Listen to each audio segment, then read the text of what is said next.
If you judge people, you have no time to love them. Every time you smile at someone, it is an action of love, a gift to that person, a beautiful thing. Not all of us can do great things, but we can do small things with great love.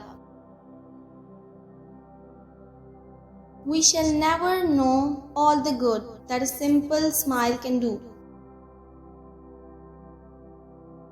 I know God won't give me anything I can't handle. I just wish He didn't trust me so much.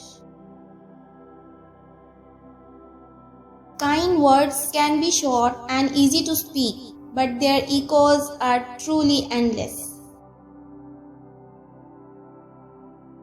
The good you do today may be forgotten tomorrow. Do good anyway. Be the living expression of God's kindness. Kindness in your face, kindness in your eyes, kindness in your smile. Doctors can heal the body, but it is music that uplifts the spirit. God doesn't require us to succeed. He only requires that you try. Let us always meet each other with a smile, for the smile is the beginning of love, and once we begin to love each other, naturally we want to do something. Live simply so others may simply live. Yesterday is gone, tomorrow has not yet come. We have only today. Let us begin. Prayer is not asking. Prayer is putting oneself in the hands of God, at His disposition, and listening to His voice in the depth of our hearts. Speak tenderly. Always have a cheerful smile. Don't only give your care, but give your heart as well. Do not worry about why problems exist in the world. Just respond to people's needs. I can do things you cannot. You can do things I cannot. Together we can do great things. If you can't feed 100 people, then feed just one. There are many people who can do big things, but there are very few people who will do the small things. Be faithful in small things, because it is in them that your strength lies. Let us more and more insist on raising funds of love, of kindness, of understanding, of peace. Money will come if we seek first the kingdom of God. The rest will be given. I never look at the masses as my responsibility. I look at the individual. I can love only one person at a time. I can feed only one person at a time. Just one. Being unwanted, unloved, uncared for, forgotten by everybody. I think that is a much greater hunger, a much greater poverty than the person who has nothing to eat. Let us not be satisfied with just giving money. Money is not enough. Money can be God, but they need your hearts to love them. So spread your love everywhere you go.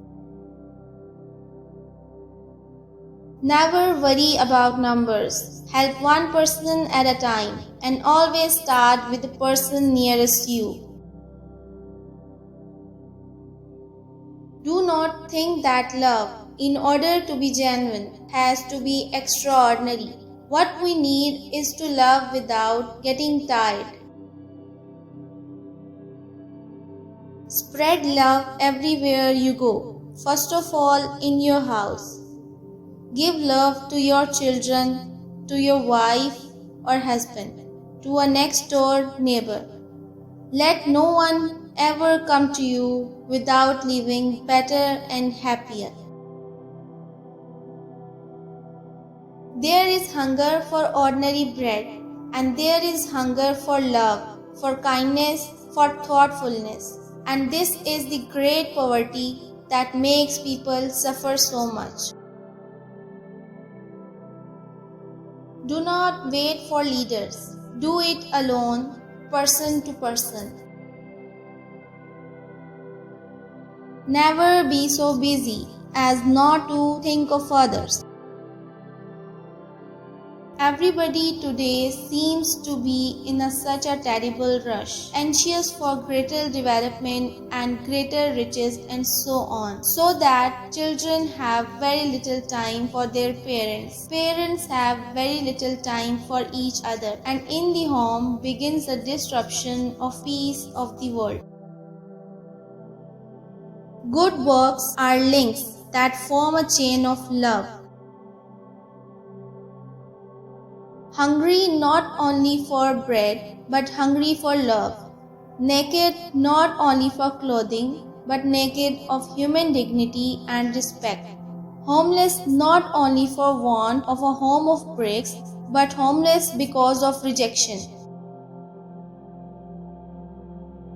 I am a little pencil in the hand of a writing god who is sending a love letter to the world. Be kind to each other. It is better to commit faults with gentleness than to work miracles with unkindness. True love is giving and giving until it hurts. If you are kind, people may accuse you of ulterior motives. Be kind anyway. I am not sure exactly what heaven will be like, but I don't know that when we die and it comes time for God to judge us, He will not ask, how many good things have you done in your life? Rather, He will ask, how much love did you put into what you did? Holiness grows so fast where there is kindness. The world is lost for want of sweetness and kindness. Do not forget we need each other. The poor give us much more than we give them. They are such strong people, living day to day with no food. And they never curse, never complain. We don't have to give them pity or sympathy. We have so much to learn from them.